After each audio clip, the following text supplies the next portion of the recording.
Lux presents Hollywood.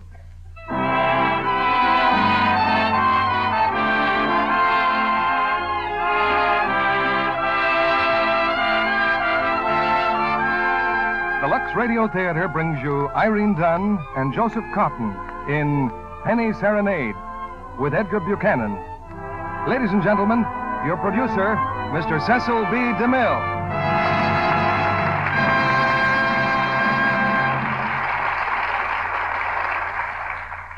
Greetings from Hollywood, ladies and gentlemen. Somewhere in the life of every man and woman, there's a book or a play, if the true story were known. But many people miss half the joy of living because they see only routine dullness in their own lives instead of drama. In Penny Serenade, there's all the excitement of great events in the simple, everyday incidents of one home. There's something truly universal about this story of one man and one woman whose faith in each other has been lost along the way, but who have the courage to reach out again for happiness. It's a play that makes high demands on its stars. So tonight we have the same talented artist you saw in the Columbia picture, Miss Irene Dunne. And co-starring with her is one of the important discoveries of recent Hollywood history, Joseph Cotten. Irene, incidentally, has just returned from New York, where her new Metro-Goldwyn-Mayer picture, White Cliffs of Dover, is opening this week. You know, there's quite a story behind the production of any one of our plays. Actually, it begins in stores all over the nation when you go in and ask for Lux Flakes. But here in this theater, it begins with the selection of a script from the best that Broadway and Hollywood have to offer. In the casting, our stars come first, but the same careful attention is given to even the smallest bit parts. And then all the different elements meet at rehearsals, with actors, writers, engineers, sound technicians, musicians, and stagehands, each a part of the human machine that does the job. Teamwork makes any task easier, and Lux Flakes is ready to join the team at your house at the drop of a soap bubble. And here's the signal for the curtain to go up on the first act of Penny Serenade, starring Irene Dunne as Julie and Joseph Cotten as Roger, with Edgar Buchanan as Applejack.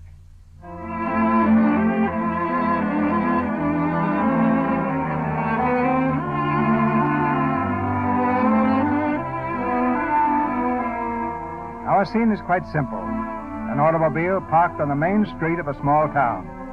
Two people, a man and a woman, are sitting quietly in the front seat. The passerby would see nothing wrong. But in this everyday setting, tragedy is taking place, and the lives of two people are changing course. The man is silent, brooding. With a sudden movement, he opens the car door and gets out. What's the matter, Roger? Take the car on home. What about you? I'm not coming home. I don't ever want to see anything or anyone that reminds me. All right. Goodbye. Oh, Roger. Yes? When you do come home, I may not be there. Where are you going? I'm not sure. I don't know. Well, I guess Applejack's there.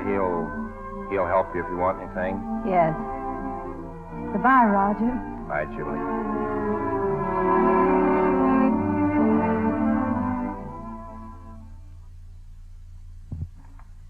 Will you call the station, Applejack? Make sure they've got my reservation. That if you'll carry the grips down to the car for me, I'd like you to drive me to the train, please. Miss Julie, you'd better think this over. I have been thinking it over, Applejack. I've been thinking it over for days. I'm leaving. You and Roger have been married a long time. But we don't need each other anymore. And when that happens to two people, there's nothing left. Miss Julie, I guess I've known you two people better than anyone in my whole life. What with working with the boss on the paper here and seeing everything that's happened, why, well, somehow it just doesn't seem right. Applejack, please. I'm leaving. Yes, Miss Julie. Oh, I meant to ask you, I found these records. You want to take them along with you? Which records? These phonograph records you've been collecting all these years. Oh. You made them into an album, remember? The story of a happy marriage. A happy marriage. Well, you were out before I played a couple of them. Nice tunes. You remember this one, Miss Julie? Let me see. Oh, yes. Yes, I remember when we bought this record. I remember the first time I ever heard it. The day I met Roger. It was in the phonograph store I worked in 12 years ago.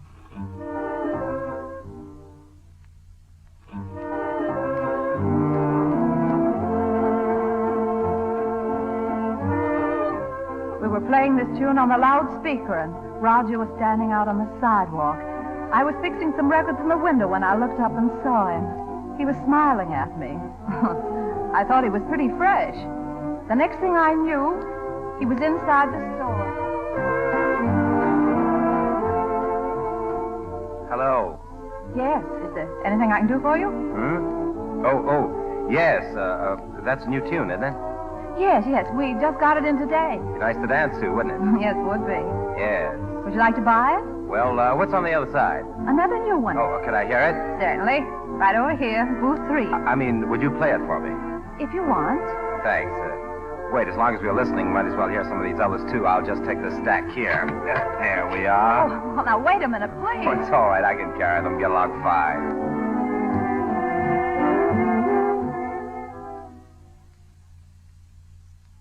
Now, let's see. You sure you want all these? Oh, yeah, sure. 27 records at 50 cents. That'll be, $13.50, please. $13.50. Here you are. Thank you. Hey, it's pretty late, isn't it? Yes, we're closing now. Oh, I'm sorry. Say, you must be tired. Maybe I can take you home. I'll get a cab. A cab? You certainly like to throw your money around. What are you, a bootlegger? No, I'm a reporter. Good one, too. Oh, how nice. Just the same, I think I'll walk. All right, maybe a walk would do us good. But I didn't invite you to walk with me. Oh, it's all right. I got nothing to do till 10 o'clock. Records are kind of heavy. Yes, it must be. Well, thank you very much. Good night. What's the matter? Nothing. I live here, that's all. Oh. Well, good night. Good night. Oh, wait. Do you mind if I ask you a personal question? I guess not. Have you got a phonograph inside? Yes, why? Well, would you let me hear this record? Otherwise, I'll have to take it home and imagine how it sounds. Haven't you got a machine at home? No. Well, then why on earth did you buy 20... Oh, it's silly, wasn't it? Oh, really?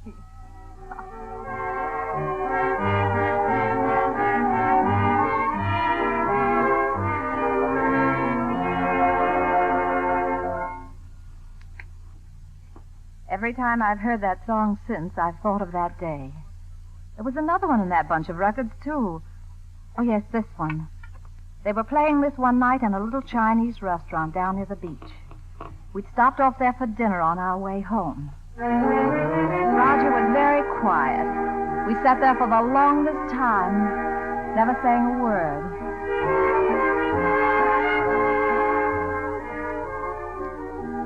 What are you thinking about? Just wishing. Wishing we could always be together like this. I mean, I wish every day were a holiday like today. Never have to go home, never have to go to work. Would be perfect, wouldn't it? What's that you've got? A rice cake. It's got my fortune inside. What does it say? Nothing. Silly. Oh, let's see it. No, Go not on. silly. Read it. All right. It says, a baby. These things are a lot of bunk. They never come true. You don't like kids very much, do you? Oh, I like them all right, except when they're pests. Uh-huh. What does your fortune say? Nothing. Yeah, read it. You will be an old bachelor. Oh, very unromantic. Told you they never come true. Well...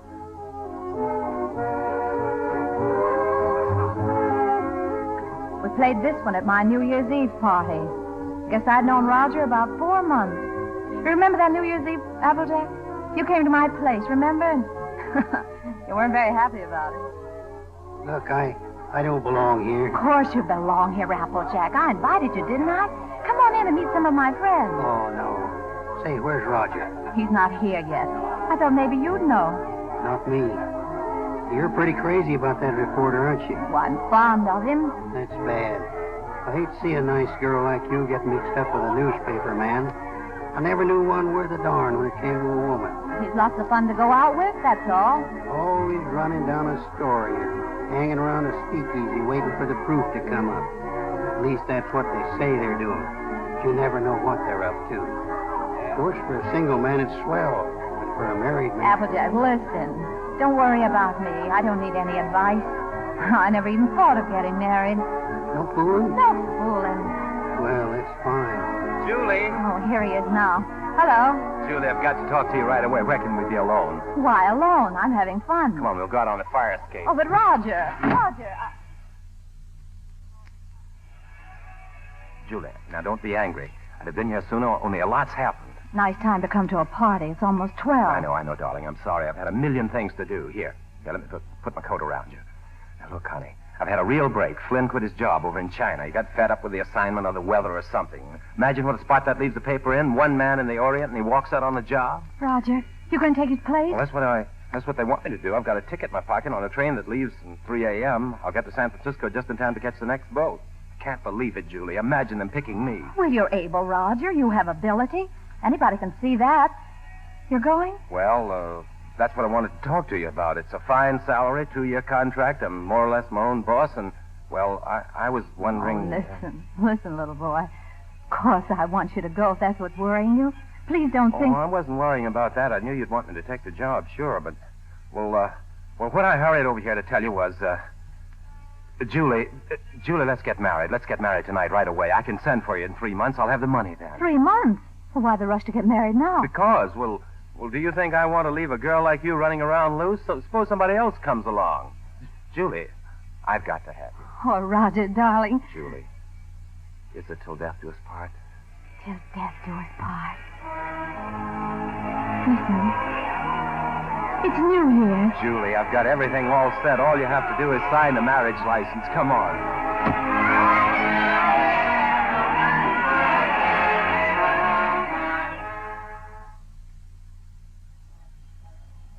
Get in, Julie. There isn't much time, Roger. It's all right, darling. Porter, compartment G. Compartment G, yes, sir. How much time before the train leaves? Just about 2 minutes. Thanks. Go in, dear.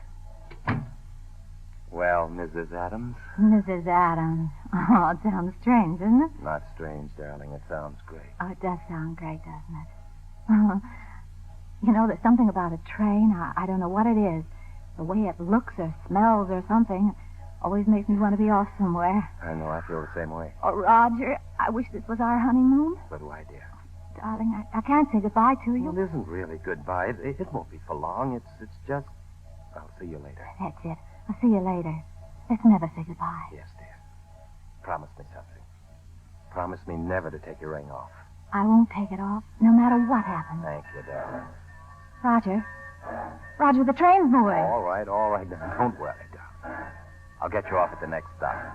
Oh, well, how far is the next stop? About 3 hours.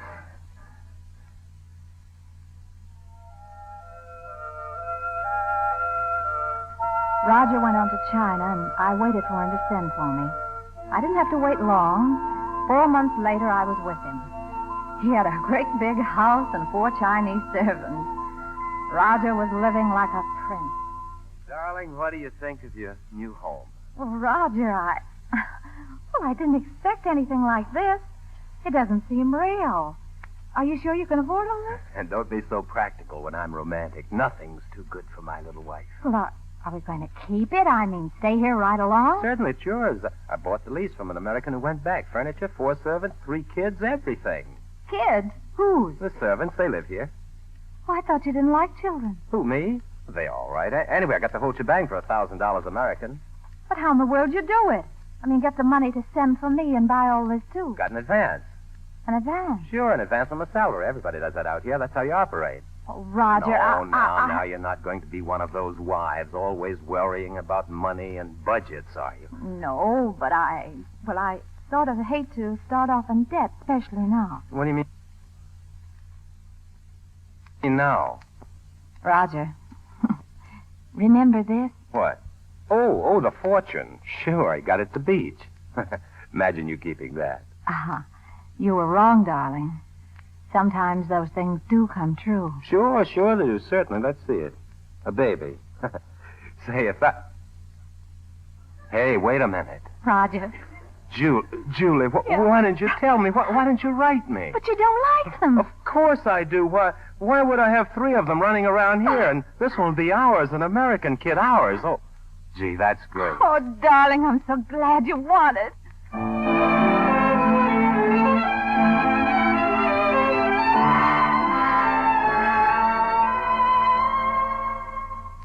We went north after that. Roger had an assignment away from the city, and I went up with him. He began to talk about traveling all our lives, never settling down. Well, we were there about 3 weeks when it happened. I can still hear the sound in my ears. First, I thought it was just a sort of rumbling.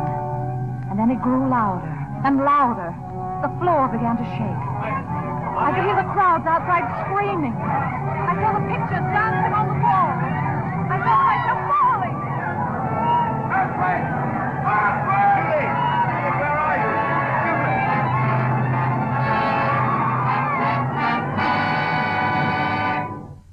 We came home on the next boat, back to San Francisco. I think I knew then that I would never have my baby. And in the hospital, a few weeks after, the doctor told me. Well, that's all, Mrs. Adams. Otherwise, you'll enjoy the best of health. Now I've got some good news for you. I'm letting your husband see you today. Come in, Mr. Adams. Hello, darling. Hello, Roger. Oh, Julie, I'm so glad to see you. She's doing well. You'll be able to take her home soon. Thank you. Oh, darling, I've been miserable without you. I've had a chance to do a lot of serious thinking. I've been out scouting around the nearby towns looking for that little paper I once talked about buying. And no more silly ideas like traveling around. You were absolutely right about that. I think I found it too, honey. A little place just north of here, a place called Rosalia. Ever hear of it? No. Best of all, we'll have a home of our own, one that will always be ours. If I get the paper going good, I can give you everything. Furniture, cars, clothes, everything. You know, it's strange, Roger, but I can't get myself to care about those things now. They don't seem important anymore. What I want, I can't have. The one thing I've ever really wanted, I'm never going to have.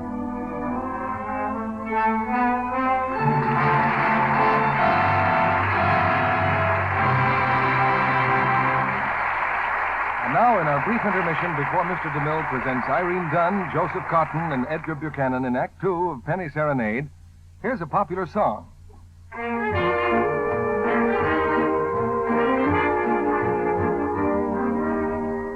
And now a Lux version of this favorite, Take It Easy. Take it easy, take it easy. Please don't get upset at washing dishes every day. Take it easy, take it easy. As you watch your hands grow red and rougher, don't give way. Take it easy, take it easy. You can change that daily chore to one that gives you bliss. Make it Luxy, make it Luxy. Then you'll have the kind of hands men seem to want to kiss. Change to Lux, you'll be so pleased. Change to Lux, you'll be so pleased. That's saying it in music. If your hands are growing red and rough from dishwashing, don't be discouraged. That so often happens when you use a strong soap. No, don't think it's dishwashing. It's the kind of soap, because scores of women prove that simply changing from a strong soap to Lux takes dishpan redness away. Lux flakes are so gentle, yet they're so rich, make such good suds, that they go farther than other soaps tested. Lux is very thrifty to use. If your dealer is temporarily out of Lux, try again soon. Lux is worth waiting for. When dishwashing time comes, be sure to... Make it Luxy, make it Luxy. Now our producer, Mr. DeMille. Act 2 of Penny Serenade, starring Irene Dunne as Julie and Joseph Cotten as Roger, with Edgar Buchanan as Applejack.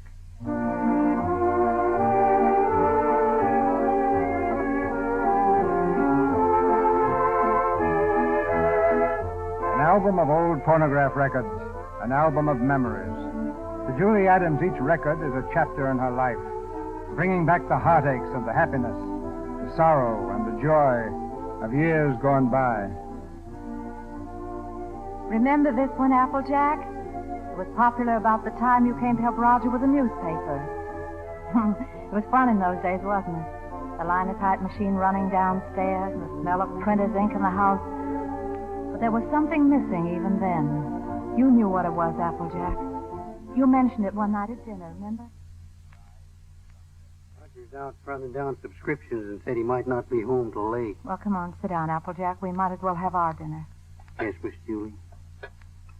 You know, Miss Julie, I think we ought to have a kid around this house. Well, I thought you knew, Applejack. Oh, sure, I know about that. I'm talking about adopting one. You get some pretty good ones that way. I'm an adopted kid myself. Of course, I know that's not much of a recommendation, but I didn't turn out so bad. Want some bread, Applejack? Miss Julie, I wish you could have seen some of those little sons of guns. They was the cutest little rascals you ever want to look at. Well, I don't think Roger would want a child that way, Applejack. One that wasn't his own. Why not? He's no sucker. You don't want to gamble. How do you know what they're going to be like when they got to be your own? This way, you walk in and help yourself to exactly what you want. There's no guesswork. I've thought a lot about it, Applejack. I want one. But Roger was so disappointed when... Well, I just haven't had the courage to suggest it. Miss Julie, do you want to know something? He's all for the idea. Well, only a few days ago when we were working together, I was talking to him and he... You were talking to him about this? Sure, and he was all for it. Why didn't he say something to me? Well, he was afraid to say anything to you. He was afraid you might have some fool notion. Fool notion? What the very idea. My own husband talking about things like this with a printer. Press manager, please. All right, press manager. You going to be the mother? No, I just thought... A fine thing. Hello? Well, Roger, come here. What's going on, a fight? Hey, Roger, I want you to look at that new ad. Would you come downstairs? Oh, no, wait a minute, Roger. Why didn't you tell me? Tell you what? What you and Applejack been talking about. Miss Julie, I told you in confidence. What were we talking about? Applejack, what did you say to her? Well, you know about the... He told me. Told you what? Roger, if you wanted to adopt a baby, why didn't you tell me? What? Sure, you should have told her in the first place, not me. I'm not going to be the mother. Now, wait a minute. Did you tell Julie I wanted to adopt a baby? Well, I hinted at it. I tried to bring it to her gently. You told her that... Oh, Roger, I'm so glad you feel that way. Yeah, and she wants it even more than you, Roger. Well, if that's the way we all feel about it... I like it, too. I suppose it's settled, huh? Oh, Roger, I'm so glad. If it hadn't been for Applejack letting it slip out, I don't suppose I ever would have known. Come on, sit down, darling. I'll get you dinner. Well, I guess I better go fix that press. Yeah, you fix everything else, don't you? What's the idea of telling her a thing like that? I never said I wanted a baby. Well, Oh, shut up.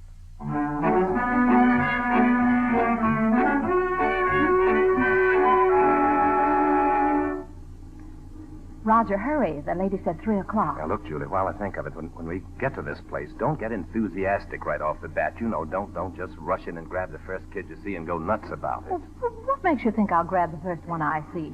I've been doing the shopping in this family for some time now. I just don't bring home anything. Well, you came home with this tie, didn't you? Oh, but darling, it's nice. Everybody's wearing bow ties. Yeah.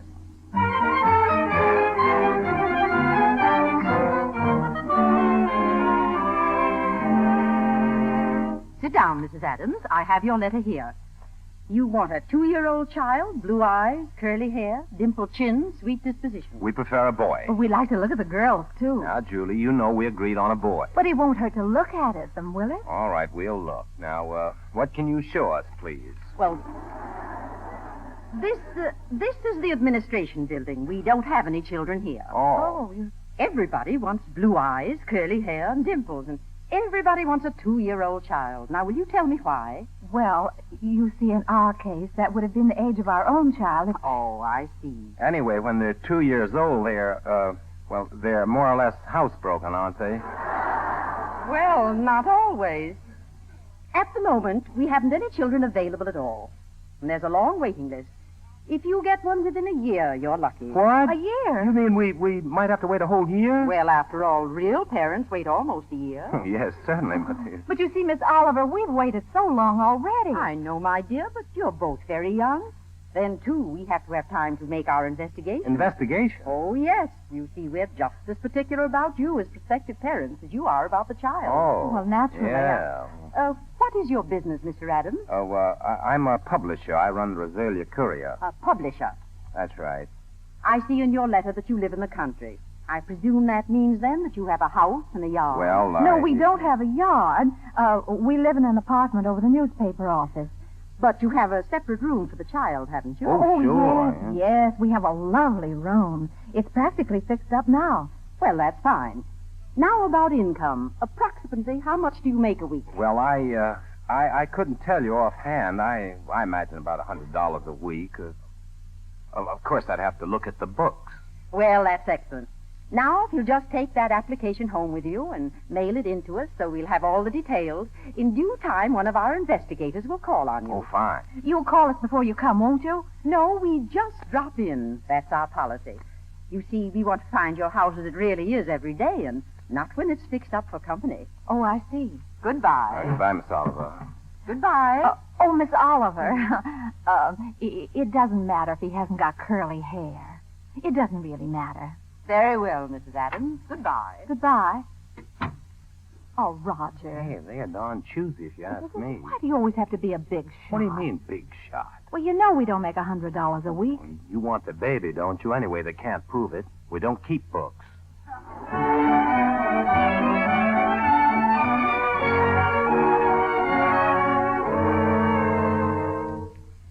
The day that Miss Oliver came to investigate us, I was cleaning house. I had on an old dress, and my hair was a sight. Just to make things a little worse, I had the phonograph going full blast.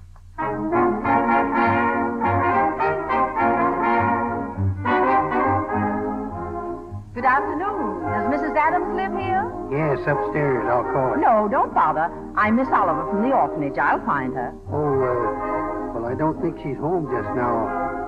I think she's in church. In church? This time of day? Well, you see, she and Mr. Adams go there quite a lot.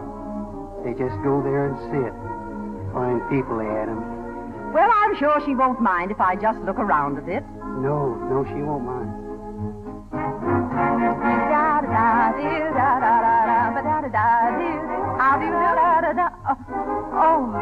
Oh, Miss Oliver. How are you, Mrs. Adams? It's I'm all right. sorry, It's all right. Oh, you've come to see the apartment. That's right. Well, this is it. It's not very neat at the moment. We're cleaning. I see. Julie, where in blazes did you put my pants? Oh, Roger. Do I have to go around the house in a bathrobe all day just... Uh-oh. Hello, Mr. Adams. Well, hello, Miss Oliver. We weren't expecting you. Mr. Adams was working late last night getting out the paper. I understand. Well, I think I have a surprise for you, Mr. Adams. A baby came in yesterday. No. Miss Oliver, you mean... Here, come, sit down. Thank you. That's the reason we came around to see you sooner than we expected. It's a little girl. Oh, well, we don't want a girl. 5 weeks and 3 days old. 5 weeks? Well, we did speak of an older child, you know. Sure, 2 years. You might have to wait a long time. After all, aren't you making too great a point out of the child's age, Mr. Adams? Eventually, this child will be 2 years old. But we don't know anything about such little babies. Well, no one does until they have them. And this is such an unusual little baby. Actually, there's another couple who have first choice, but somehow, well, I feel she's exactly the child for you. That's why I wanted you to see her first. And I couldn't resist giving you the chance. Did you bring her with you? Oh, no, she's in the nursery. You and Mr. Adams will have to come over to the city to see her. Oh, what's she like, Miss Oliver? Well, I can't describe her exactly, but she's like no other child. Like no other child. Yeah, she isn't a boy. Well, Roger, there's no harm looking at her. If you don't like her, I won't say a word. What's the use? We don't want her. Oh, but please, darling, it won't hurt just to look at her. Oh, all right. We'll look, Miss Oliver. Well, that's fine.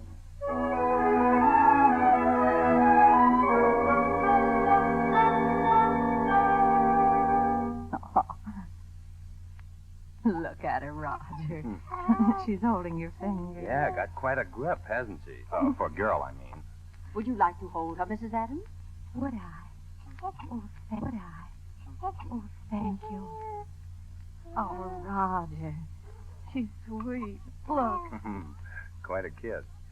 Well, you've had your look, dear. How about going back home? Home? You mean you don't... Oh, Roger, you... All right. She's yours, I guess. Oh, darling. When do we get her? Now, if you like, she's yours.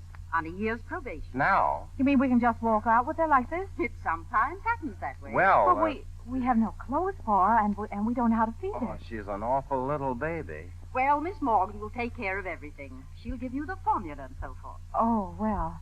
Well, thank you, Miss Oliver, for being so kind. Oh, don't thank me. It just happened so.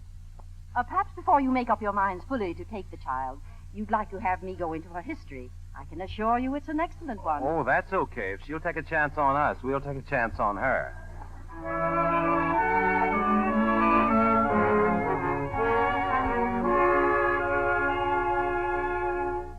Put the chairs around the bed. Look out, you're in the way. Darling, don't make so much noise. If she wakes up again, you know what that means. There, that'll do. You think she'll be all right in here? Sure, it'll be okay. She? Yeah, now come on, let's go to bed. Well, I don't know. I don't think I'll go to bed. She eats again in a half hour. Directions say so. I'll set the alarm. Come on. No, maybe I better just sit here and watch her. Don't be silly. But she might wake up. It won't wake up. Oh, Roger. What's in the... Well, turn it off. I'm trying to. Well, quick. We're stuck. I Quick, can't move the thing. It's... Oh, Roger. I couldn't help it. Look at the baby. Is it awake? No. No. Well, what's the matter with it? I don't know. You think she's all right? I don't know. Is it breathing? Yes. She's all right. Come on. Oh, she's certainly a good little baby, isn't she? Yeah, we were lucky together. Let's go to bed. Now be quiet, closing the door. Don't worry. Go ahead. Roger.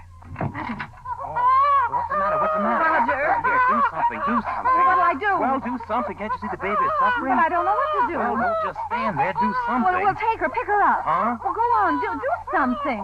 Oh, no, you must. I'm going to call Miss You Oliver. can't call her at this hour. I'll pick her up. Come on, baby. But you... Come. Oh. Hey, look. Shut up. Oh, darling. Just wanted a daddy, that's all. Yeah. Oogly, oogly, oogly.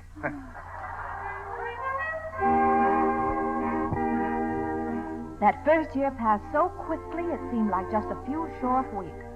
Roger was happier than I'd ever seen him. Even the trouble he was having with the paper didn't seem to matter. He had Trina. Up she goes. Down she goes. Julie, look. She's trying to dance. That's the girl. Go ahead. She's got your smile, Roger. Oh, sure. She's good looking. Still sorry she wasn't a boy? A boy? What do you mean a boy? Don't let her hear you say that. You wanted a boy. I didn't want a boy. Trina's daddy's little girl, aren't you, Trina? Now, Roger, be careful. Hello. Oh, hello, Miss Oliver. Roger, turn that off. How do you do, Mrs. Adams? Sit down, Miss Oliver. Thank you so much for letting us know you were coming this time. Hello, Miss Oliver. Trina, this is your fairy godmother, Miss Oliver. Say hello, sweetheart. She's not very timid, is she? I can plainly see that she adores her father. She means everything to us. When are we going to own her outright, Miss Oliver? You go before the judge, the 27th. 27th, huh? Fine. Now, these are the same questions that you answered last year. We just want to bring them up to date. Now, let's see. Religion? Same. Age? 1 year older. Yes, I have that. Profession? Still publisher, isn't it? Yes. Income? Income? Well, you see, Miss Oliver... None. None? Well, I don't understand it. Oh, that's the way it is in the newspaper game, Miss Oliver, especially when you're starting one of your own. You have to close down once before you really get going. Oh, it's only temporary. I'll have it humming by the 27th. Yes, I'm sure you will find a way, Mr. Adams.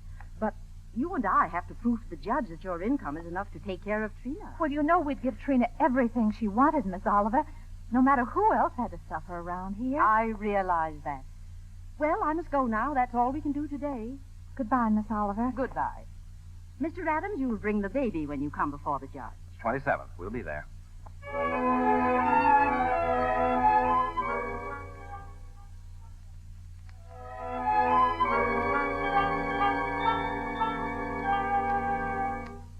There she is. All ready, Daddy. Roger, don't forget to take the coat off in the train. I won't. Bye, dear. Bye. Come on, Trina. Oh, Roger, wait. Wait, her bunny. She may want it. Here, darling. Take your bunny with you. Bye, dear. Bye, Trina.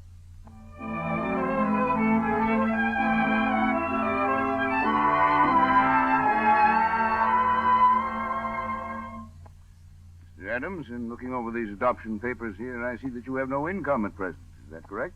Yes, Your Honor. What is this, Miss Oliver? You know this case should never have come before me. Well, Your Honor, I feel that this is a special case.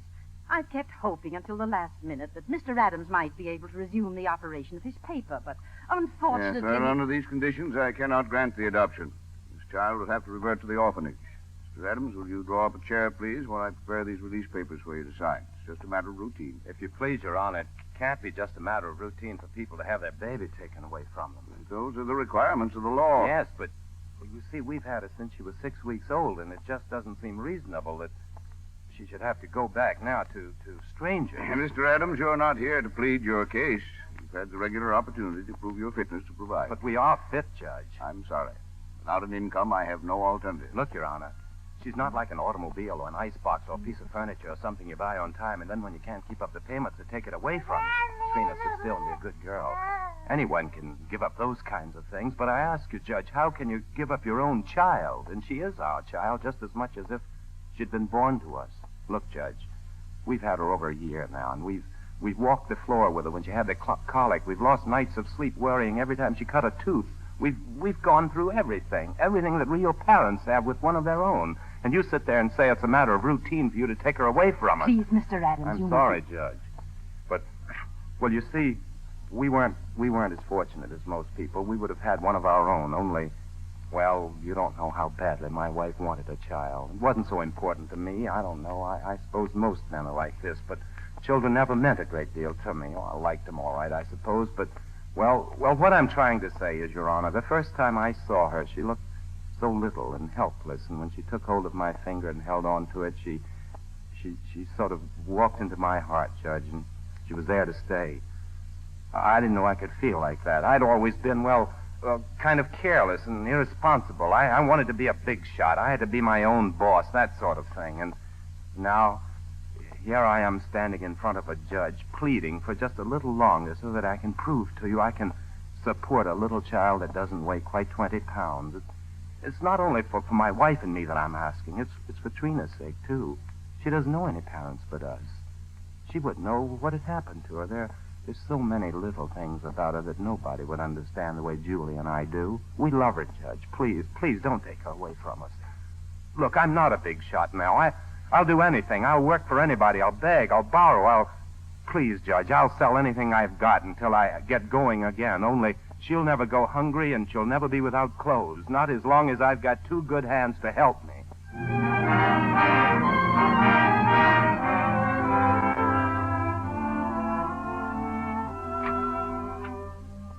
Julie. Roger, you brought her back. She's yours, dear. Ours. The judge said so. Ours now and forever. Oh, Trina. Nothing can ever take her from us now, darling. Darling.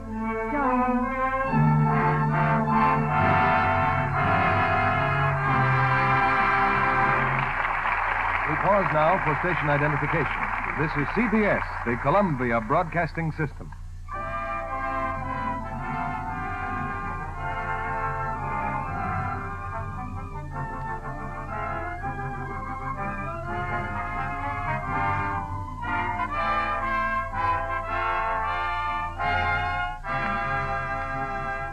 In a few moments, Mr. DeMille returns with Irene Dunne, Joseph Cotten, and Edgar Buchanan for Act 3 of Penny Serenade. But now I have a question to ask a couple of the ladies here tonight. Mrs. Mounier, about how many miles do you think you walk in a day? Why, I just keep house and don't go out very much. Only to market and back. That's about a mile. And, I suppose another mile or so around the house. Not more than 2 or 3 miles a day, all told. And you, Miss Gregg, how far do you think you walk? Oh, not more than a couple of miles. I'm a secretary and just sit at my desk most of the day. Well, I'm afraid you both underestimate your job. Statistics show that housewives often walk up to 7 or 8 miles a day, and office workers about 3.5 to 4.5 miles. You probably do a lot of bending and stooping in addition to just walking. All those things are hard on stockings. Well, often I do get a run just from bending my knees. I wish I knew how to make my stockings last longer. Then you'll be interested in recent stocking tests. A famous laboratory washed rayon stockings 3 ways, part of them with Lux Flakes. Others were rubbed with a cake soap. And what happened, Mr. Kennedy? Then they made tests to see how much strain these stockings would stand. The kind of a strain they get in everyday wear, when you stoop down, climb stairs, and so on. Here are the results. The Lux stockings stood more than twice as much strain, lasted over twice as long before going into runs as the others did. I'd like my stockings to last twice as long. Lux will help you do it. Just Lux stockings after each wearing. Dry rayons, 24 to 48 hours. Now, Mr. DeMille returns to the microphone. We'll have a few personal questions for our stars after the play.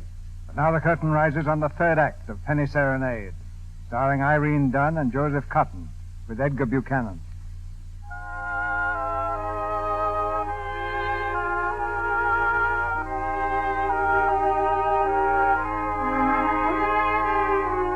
In the little apartment over the newspaper office, Julie Adams plays her album of old records, the story of a happy marriage.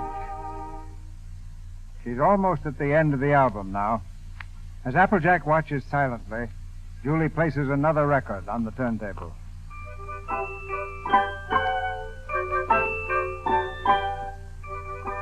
We played this one at Trina's 5th birthday. Remember, Applejack? You bought it for her. Did I? And we played it again last year on my birthday. That was quite a night, wasn't it? I was really surprised. Surprise! Surprise! Happy birthday, Oh, darling. heaven's sake. Happy birthday, Mommy. Oh, thank you, darling. Come on, sit down. Trina's going to make a presentation. I'd almost forgotten it was my birthday. Here, Mommy. This is from Daddy. From Daddy? Mm-hmm. Oh, Roger, a wristwatch. Darling, I've always wanted one like this. And this is from Uncle Applejack. Uncle Applejack. Oh, I think I can guess what this is. It's a handkerchief. Ah, it's beautiful, Applejack. I always figure a person can't have too many handkerchiefs. I better tend to the gravy. And this is from me. From you. I can't imagine what this is. What on earth? I got you a record because you love records and because you and Daddy love each other so much. Come on, play it. Ah, Trina, you're sweet, darling. Thank you. I'll turn on the phonograph. Put the record on, Mommy. Trina picked it out herself. Did she? Oh, that's nice.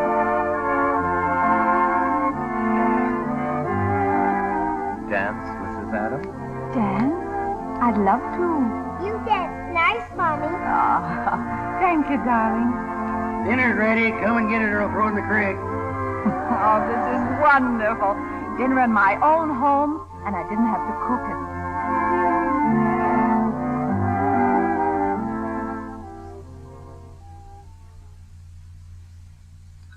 Well, we sure changed the complexion of that bird. We certainly did.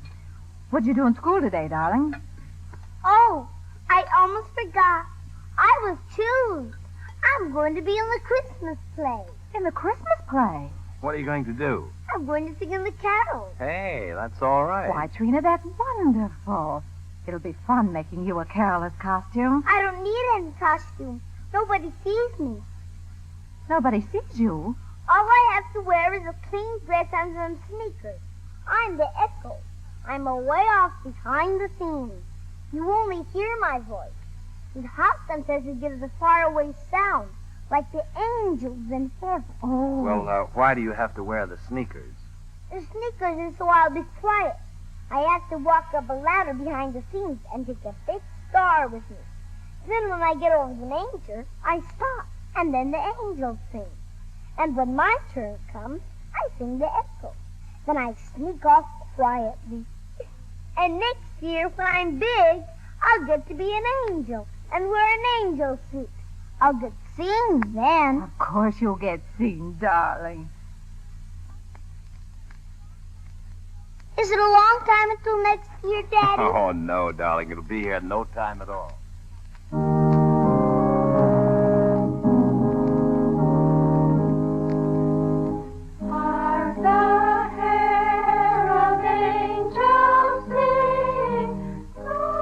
Trina yet? Well, you can't see her. Well, I don't even see the star. Suppose anything's happened? Oh, what could happen?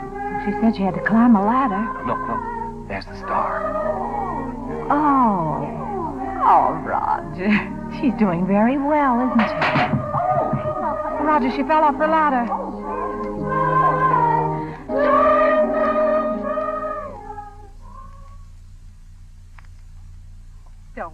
Trina, you did fine. No, I didn't.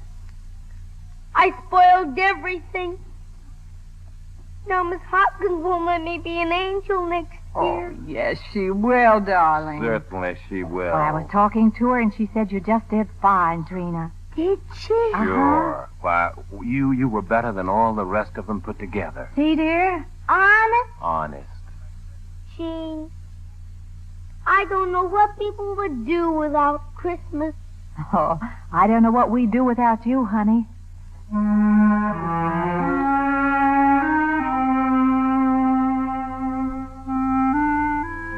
All this past year, Trina was looking forward to this Christmas. She wanted Miss Oliver to come and see her in the play. I wrote to Miss Oliver just last week. Dear Miss Oliver, I should have written you sooner, but I could not. Less than 3 weeks ago, Trina was here looking to Roger and me for food and clothing and shelter with the helplessness of the very young. Now she does not need us. A sudden, brief, hopeless illness, and she was gone. Quickly. The day so long ago when she became ours, we said nothing can ever take her away from us. But we had forgotten about death. With that light step of hers, she has outdistanced us, Roger and me.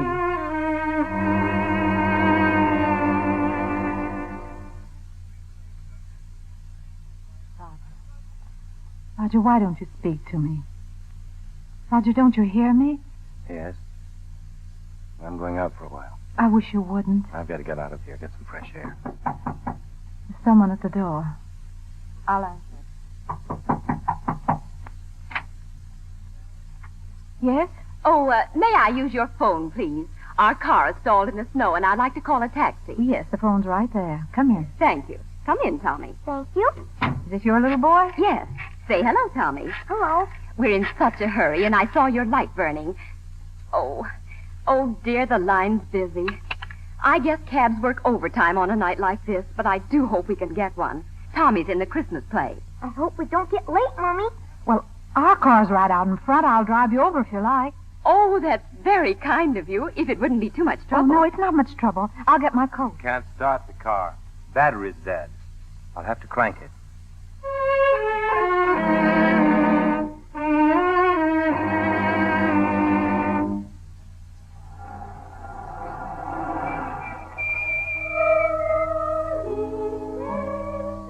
Nearest I can get. Oh, thank you. This is fine. You can go in the side door. Yes, I know. Mommy, they're singing already. We're late.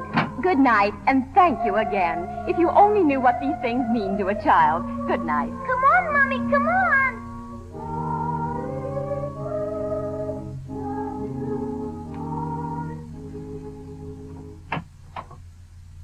What's the matter, Roger? Take the car on home. What about you? I'm not coming home. I don't ever want to see anything or anyone that reminds me. All right. Goodbye.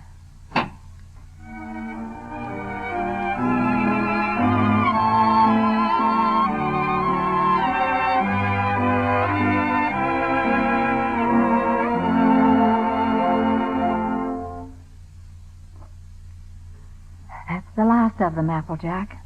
Those old songs really take you back, don't they? Yes, they take you back. Did you decide which ones you're going to keep, which ones you're going to leave for him? Funny thing, I can't seem to divide them. They belong to both of us. Guess I'll just leave them. Julie. Applejack, will you get the rest of my things out of the bedroom for me, please? Sure. Leaving, Julie? Yes, Roger. I don't blame you. Don't blame you at all. You should leave me. I haven't done any of the big things I planned to do for you. We're right where we started, still struggling.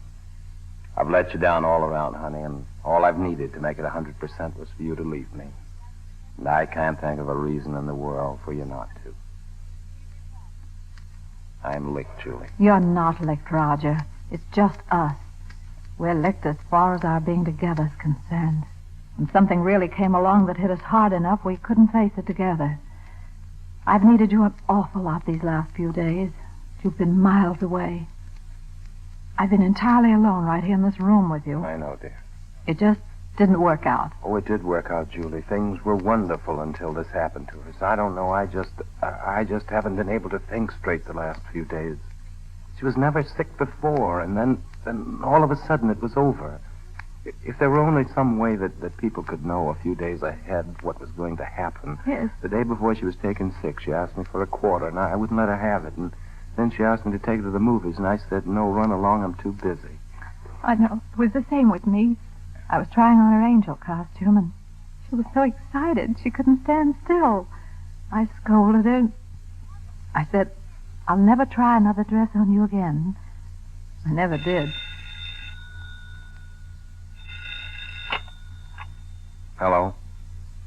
Oh, it's Miss Oliver. She wants to speak to you. To me? Hello? Hello, Mrs. Adams. Yes, Miss Oliver. It's a very strange thing, Mrs. Adams, but we have a little boy who's just 2 years old. The oddest thing is he's the exact image of the youngster you asked for when you first wrote to me. Do you remember? Oh, yes. Roger, listen. Well, I have that old letter here in front of me now. Curly hair, blue eyes, dimple. Now, this is strictly off the record, for really another couple has the right to see him first. But he's such a remarkable baby that I thought perhaps you and Mr. Adams might want to take a look. Oh, yes, we do, Miss Oliver. We'll come down and see you tomorrow, if that's all right. And, Miss Oliver, please don't let that other couple see him till we do, will you? I won't, dear. Goodbye. Goodbye. Roger, did you hear? Well, if he's only 2 years old, I'd better put up that gate around the stairs again. Yes. Wouldn't want the little fella falling downstairs and breaking his arm. No, and I guess we'd better get out the crib. But then if he's 2 years old, he can sleep in a bed, can't he? Oh, sure. And we won't have to put the chairs around him, No, Roger. and over in that corner, I can put a little electric tray. Yeah.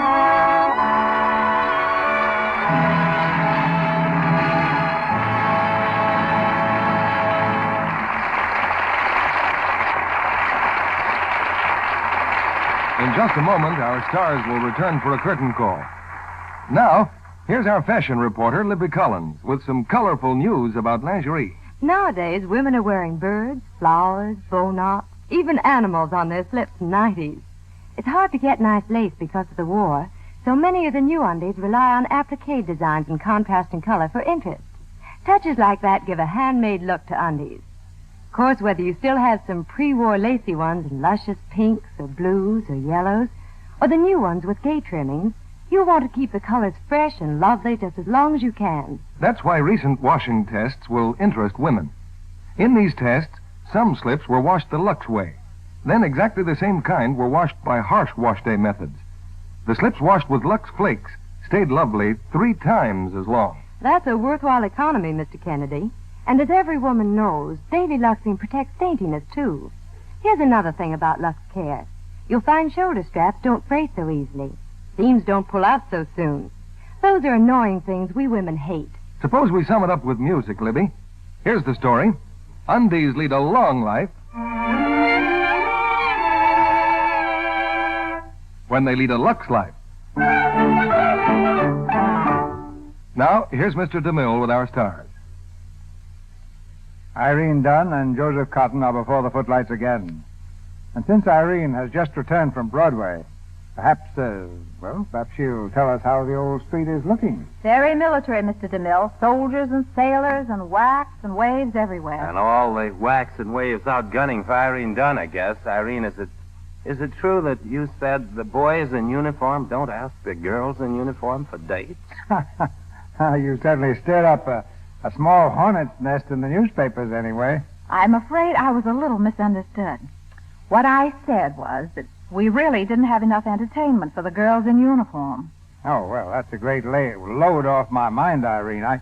I just couldn't figure why wax and wave shouldn't be in demand for dates, judging from the ones I've seen all over the country.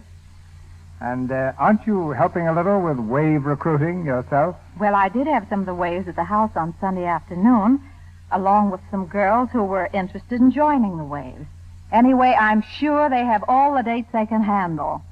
Well, speaking of dates, Joe, when do we see that new David Selznick picture that you and half of Hollywood are in? You mean since you went away, CB? Very soon, I think. That's the first picture you've made for David, isn't it? Yes, it is. I've been out on Lend-Lease at the other studios all the time. Well, I read in the financial page the other day that Cotten was an important item in Lend-Lease.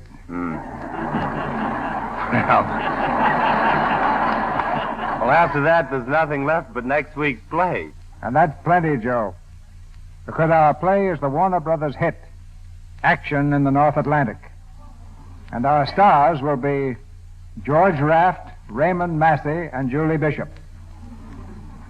This is the story of the merchant seaman whose days and nights are spent in the shadow of the undersea killer. There's romance and adventure in it. But above all, Action in the North Atlantic means action at this microphone next Monday night. Save a seat for us, Mr. DeMille. Good night. Night. Good night. Hear that? Hear that? That's a penny serenade. Penny serenade.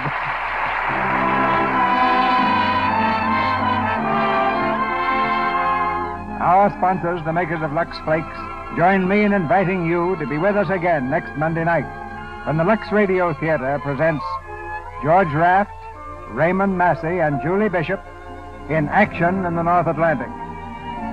This is Cecil B. DeMille saying good night to you from Hollywood.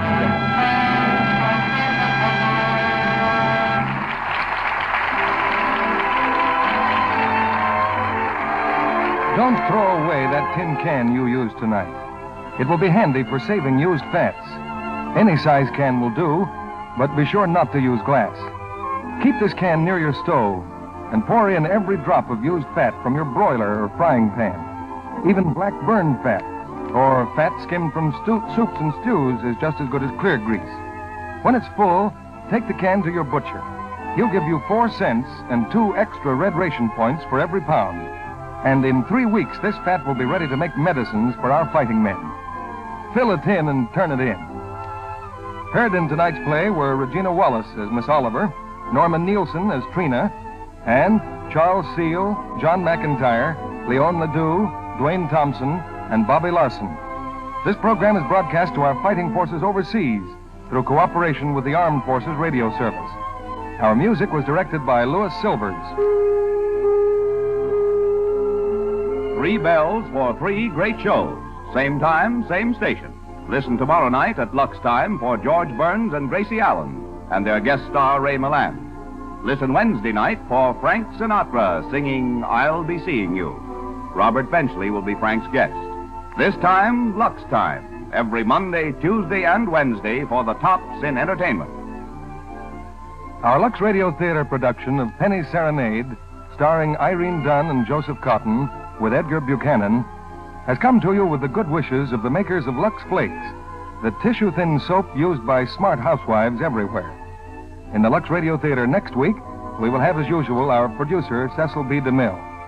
Be part of the coast-to-coast audience that gathers each week to enjoy this hour of dramatic entertainment with the finest artists of Broadway and Hollywood in plays that you yourselves have told us you'd like to hear. This is your announcer, John M. Kennedy, reminding you to tune in again next Monday night to hear George Raft, Raymond Massey, and Julie Bishop in Action in the North Atlantic.